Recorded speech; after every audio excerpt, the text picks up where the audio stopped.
दोस्तों अस्सलाम वालेकुम। दोस्तों आज हम इस वीडियो में बात करेंगे ओनली पासपोर्ट नंबर से सऊदी मोफा जो 2024 में स्टार्ट हुआ है वो कैसे चेक किया जाता है ओनली पासपोर्ट नंबर से। दोस्तों तो सबसे पहले जो है हम गूगल पे जो है चाहे तो इंजाजिट.com,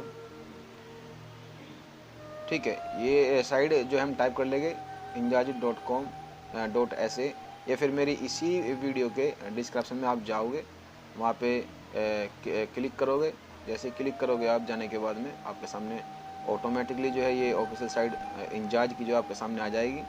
जैसे ही आप इस साइड पे आ जाओगे तो आप देख लीजिए थोड़ा ध्यान से, सबसे फर्स्ट में जो है पासपोर्ट नंबर यहाँ पे आपको अपना डालना है, ओनली पासपोर्ट नंबर। उसके बाद में इसके नीचे जो है ये नेशनलिटी है, यानी कि आप जो है आपकी जो कंट्री है वो कौन सी है। तो जिस बंदे का मैं मुफा चेक कर रहा हूँ ये इंडिया से है, तो मैं यहाँ पे इंडिया चूज़ करूँगा। ठीक है, पासपोर्ट नंबर हम बाद में डालेंगे क्योंकि वो प्राइवेसी होती है तो हमें वो हाइड करना पड़ेगा। ठीक है, यहाँ पे इंडिया हो गया। उसके बाद में नीचे वीज़ा टाइप, यानी कि आपको जो वीज़ा है वो बिजनेस वीज़ा है या फिर कॉमर्शियल वीज़ा है या डिप्लोमा एजुकेशन, ये कौन सा वीज़ा आपका है। तो इस बंदे का वीज़ा जो है वो वर्क वीज़ा है, तो यहाँ पे हम वर्क चूज़ करेंगे। उसके बाद में सबसे नीचे जो है ऑथराइज, यानी कि आपका जो वीज़ा है वो कहाँ से स्टैंपिंग होगा, जिसको बोलते हैं सबमिशन। आपके वीज़े का सबमिशन जो है वो किस जगह से है, दिल्ली, लखनऊ, मुंबई, ठीक है, या फिर कहीं और से, अदर स्टेट से। तो वो आपको पता होगा, आपका जो यानी कि आपको आपने अपना पासपोर्ट, अपना डॉक्यूमेंट्स कहाँ पे जमा किया है आपको मालूम होगा।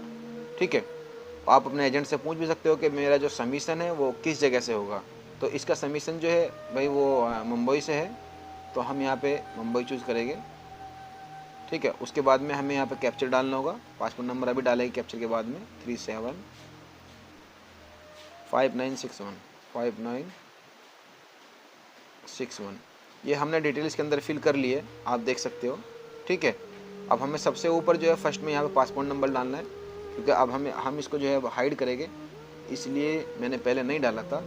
तो हम यहाँ पे पासपोर्ट नंबर टाइप कर लेते हैं। उसके बाद में आपको सर्च बार में सर्च कर देना है। जैसे आप सर्च बार में सर्च करोगे आपके सामने आपका मोफा ओपन हो जाएगा। ठीक है, तो ये आपका मोफा है, इसमें आप अपना पूरा डिटेल जो है आराम से चेक कर सकते हो। आपका मोफा कब लगा है, किस काम के लिए लगा है। ठीक है, तो आप देख सकते हो पूरी जानकारी आपके सामने है। तो दोस्तों आज के लिए इतना ही था, मिलते हैं अगली वीडियो में। अगर आप अपना वीज़ा चेक करना चाहते हो पासपोर्ट नंबर से, तो मैं इसी वीडियो के डिस्क्रिप्शन में जो है लिंक डाल दूंगा, आप उस पर क्लिक करोगे। जाके उस पर क्लिक करने के बाद में आपके सामने जो इंजाज की इसी तरीके से ऑफिशियल साइट आ जाएगी, वहाँ पे आप अपना पासपोर्ट नंबर डालोगे, आपका वीज़ा चेक हो जाएगा। तो चलिए मिलते हैं अगली वीडियो में।